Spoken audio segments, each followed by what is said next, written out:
Hello from Tennessee. Wearing the Jade Monster today. I'm going to do another ramble. I haven't done one of those for a little bit. And this ramble is going to be on that the watch is not the funnest part. I'll be right back.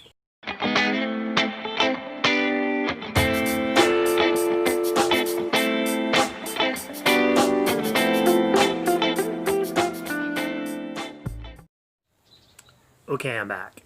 So earlier this year, my wife and I were able to go on a trip to Australia. It was a bucket list trip.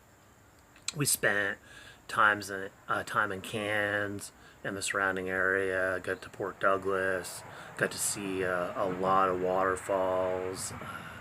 Just a great time. We were lucky enough to have a couple friends over there who helped tour us around, and again, just a wonderful time. And it was a trip that was probably about a year in the making or so. So, how does that relate to watches not being the funnest part? This is how it works for me. That trip, like I indicated, took a lot of planning. And as we, as watch enthusiasts, look to get a watch, there's a lot of planning that goes into that, and a lot of trying to figure out what's next, talking to folks that have those watches, watching countless hours of macro shots, videos, all those things that we do as we try to hone in on that next purchase. And for me, that anticipation of that is a blast. So for me, that's the funnest part. It's not that I don't enjoy the watch when it comes in, but moving and anticipating and kind of dreaming about that next watch coming in is just a blast. And so I equate it to like the traveling and the anticipation you have, because when you're traveling, and especially if it's a unique trip that you haven't done before, once you land, the clock is ticking on your way back. With a watch purchase, after that dopamine rush that Jeff McMahon talks about, when you open up that new box, after that, I don't want to say it's all downhill because there's enjoyment. I enjoy this. I enjoy this monster every time I put it on.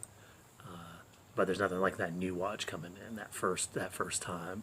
You know, you anxiously sizing it up and getting it on the wrist and that kind of stuff too as well. So I know y'all know what I'm talking about. You've been there, and granted, we do this for the watch. We're enthusiasts because we love the watches when they come in. But again, there are components to this. I've talked in the past about the great community that I am totally blessed to belong to.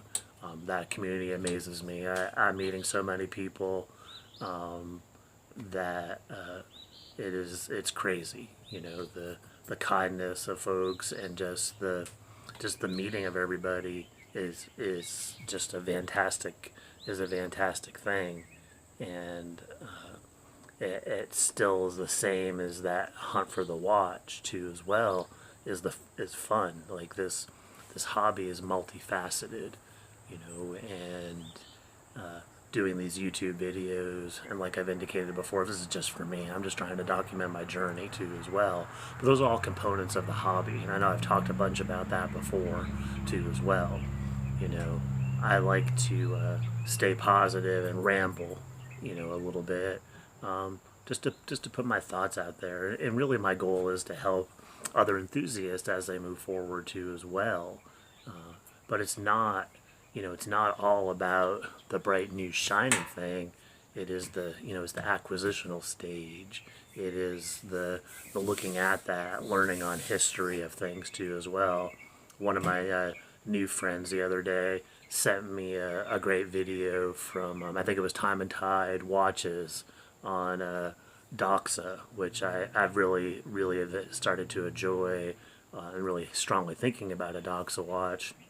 But the history of it with Jacques Cousteau, and I think I kind of knew that some of that stuff loosely, but then all of a sudden childhood memories are coming up of sitting around with my parents, and I think watching Jacques Cousteau, as well. So like all those components that come in, and I and right now, as I look for that next purchase, it's a lot of fun.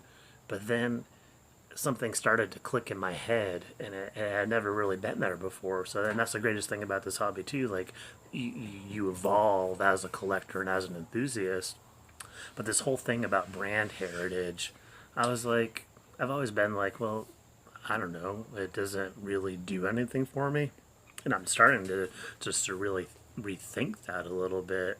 Um, Pete at Not So Obvious Watches really lines a lot of things up well around that component of it too as well, about that brand and how it fits into like his purchases. Like, we know, a lot of you may know, he's a big Alpina fan, so like that puts a whole other twist on the purchasing of a watch too. Like, like I've indicated, I haven't bought a watch for a while, but now it's almost like, I don't want to say it's pressure in a bad way, but it's a pressure that that next watch for me, because I have a story of, not buying anything since April 30th.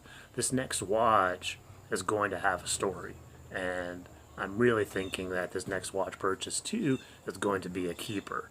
And so going that long without a purchase, as I know, is tough for folks.